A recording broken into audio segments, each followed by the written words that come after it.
Halo semuanya, perkenalkan saya Ella Aprilia dari Universitas Tanjung Pura Pontianak, Manajemen Sumber Daya Perairan.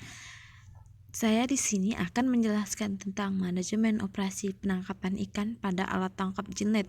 Sebelum saya menjelaskannya, saya terlebih dahulu akan memperlihatkan sebuah video yang saya ambil juga dari YouTube tentang manajemen operasi penangkapan ikan alat tangkap jilnet ini. Bisa dilihat dari video ini terlebih dahulu. Selamat menyaksikan.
Saya akan menjelaskan apa itu alat tangkap jilnet yang setelah yang kita lihat video tadi, sama seperti yang telah kita lihat tadi ya videonya. Ya, di sini adalah alat tangkap jilnet. Ini adalah jaring ikan dengan bentuk 4 persegi panjang, mempunyai mata jaring sama ukurannya pada seluruh jaring. Lebar jaring lebih pendek jika dibandingkan dengan panjangnya. Dengan perkataan lain, tujuan dari alat tangkap jilnet ini juga untuk mengetahui perencanaan kegiatan operasi penangkapan ikan ini dengan alat tangkap jilnet dan mengetahui pelaksanaan unit penangkapan ikan dengan alat tangkap jilnet. Jenis-jenis alat tangkap jilnet ini yang pertama ada jaring insang tetap, jaring insang hanyut, jaring insang lingkar, jaring insang giring, jaring insang sapu.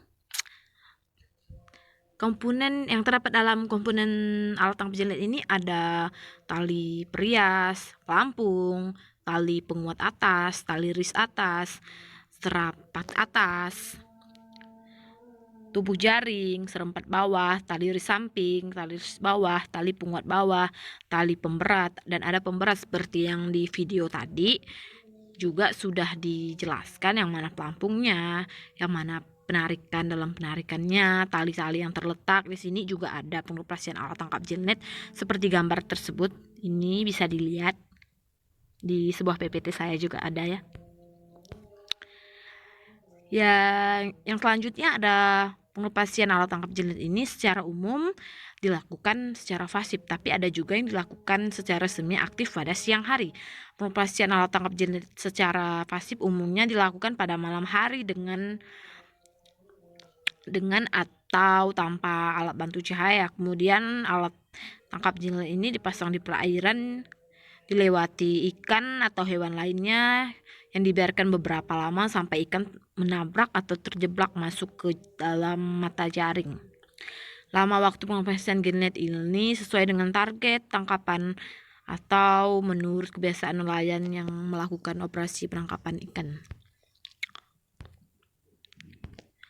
Sedangkan metode pengoperasian alat tangkap jilnet ini sebelumnya itu kita harus mempersiapkan alat, menentukan waktu penangkapan, daerah penangkapan, penurunan alat, menaikkan alat, dan mengambil ikan jika sudah selesai. Di sini kan kita menurunkan alat terlebih dahulu, kita sudah menentukan lokasi yang akan kita tuju.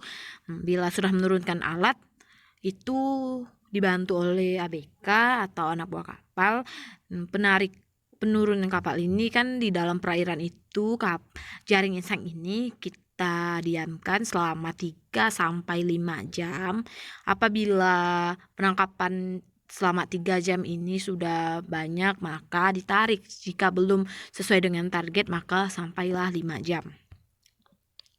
Tata cara pengoperasian ikan ini dengan cara mengarahkan arah renang gerombolan ikan pelagis atau densal yang menjadi sasaran tangkap sehingga terjebak pada jaring. Pengoperasian ini dilakukan pada permukaan, pertengahan, maupun pada dasar perairan, umumnya untuk menangkap ikan pelagis maupun ikan demersal tergantung jenis jaring insang. Pada saat melakukan setting, kapal diarahkan ke arah, kemudian dilakukan pemasangan jaring beton oleh ABK. Jaring beton alat tangkap jenlet ini dipasang tegak lurus terhadap arus sehingga nantinya akan dapat mengarahkan ke gerombolan ikan yang sebelum telah dipasang rumbung tersebut, dan penggelembungan ikan tertarik lalu terkumpul di sekitaran link fishing, dan akhirnya ini ikan tertangkap karena terjebak pada bagian overcolumnya ya, atau penutup pada jaring insang. Tugas di atas kapal itu juga ada, terdapat jabatan dan perannya di atas kapal.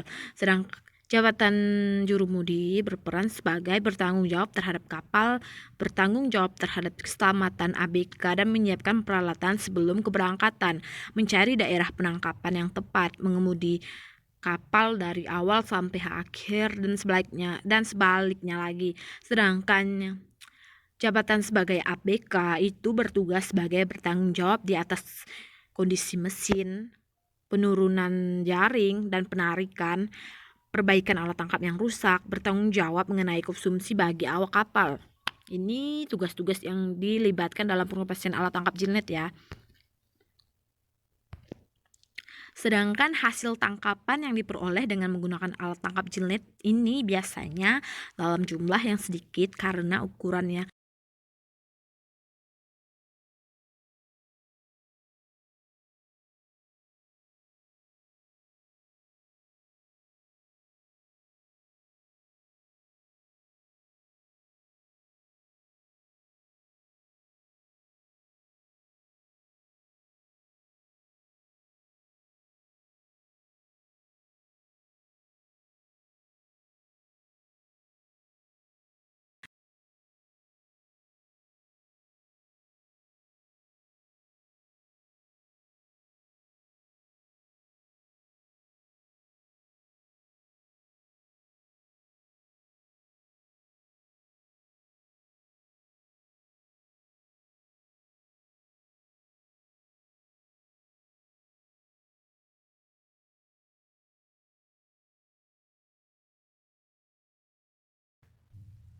hasil tangkapan yang diperoleh dengan menggunakan alat tangkap jenlet ini biasanya dalam jumlah yang sedikit karena ukuran alat yang kecil dan pengoperasiannya yang pasif menunggu ikan yang menabrak jaring atau ini terbelit pada jaring. Jenis tangkapan pada alat tangkap jenlet ini di sini sudah saya terangkan, tapi tidak semua ikan yang saya tulis di sini.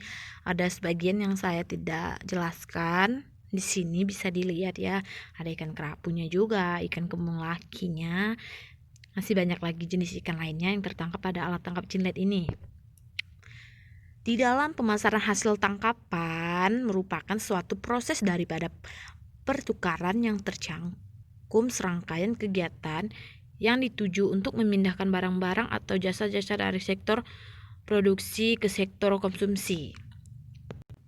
Sebagian besar dari hasil perikanan berupa bahan makanan yang dipasarkan diserap oleh konsumen akhir secara relatif stabil sepanjang tahun, sedangkan penawarannya sangat tergantung kepada produksi yang sangat dipengaruhi oleh keadaan iklim.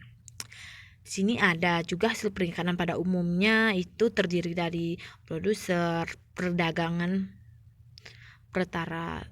perantaran secara pengumpulan, dan pedagang ecer dalam konsumen ini. Kedudukan terpenting dalam tata niaga hasil perikanan ini juga terletak pada pedagang pengumpulan dalam fungsinya sebagai mengumpul hasil, berhubung daerah produksi terpencar-pencar, skala produksi kecil-kecilan dan produksinya berlangsung pada musiman juga.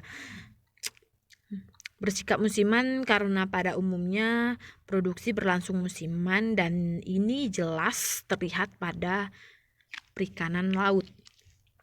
Hasil tangkapan yang dipasarkan umumnya untuk memenuhi kebutuhan lokal masyarakat setempat terhadap permintaan produksi ikan yang dijual secara bebas. Sedangkan untuk modal usaha dikembangkan bila pengembangan teknologi penangkapan ikan bertujuan agar pengusahaan unit penangkapan ikan mudah untuk dijangkau dan diterima masyarakat nelayan dengan melakukan perbaikan dan pengembangan sarana dan prasarana penunjang usaha perikanan. Perlu diusahakan adanya bantuan modal untuk usaha kepada nelayan dalam bentuk kapal angkat guna meningkatkan produktivitas nelayan dengan mengembangkan teknologi yang sesuai dan sekaligus meningkatkan kesejahteraan masyarakat nelayan. Saran saya di sini untuk melakukan perbaikan manajemen dalam hal berbagai beban kerja secara jelas agar tanggung jawab yang diberikan terlaksana dengan baik. Sekian yang dapat saya berikan informasi yang saya ketahui tentang alat tangkap jenlit ini. Atas perhatiannya saya ucapkan terima kasih.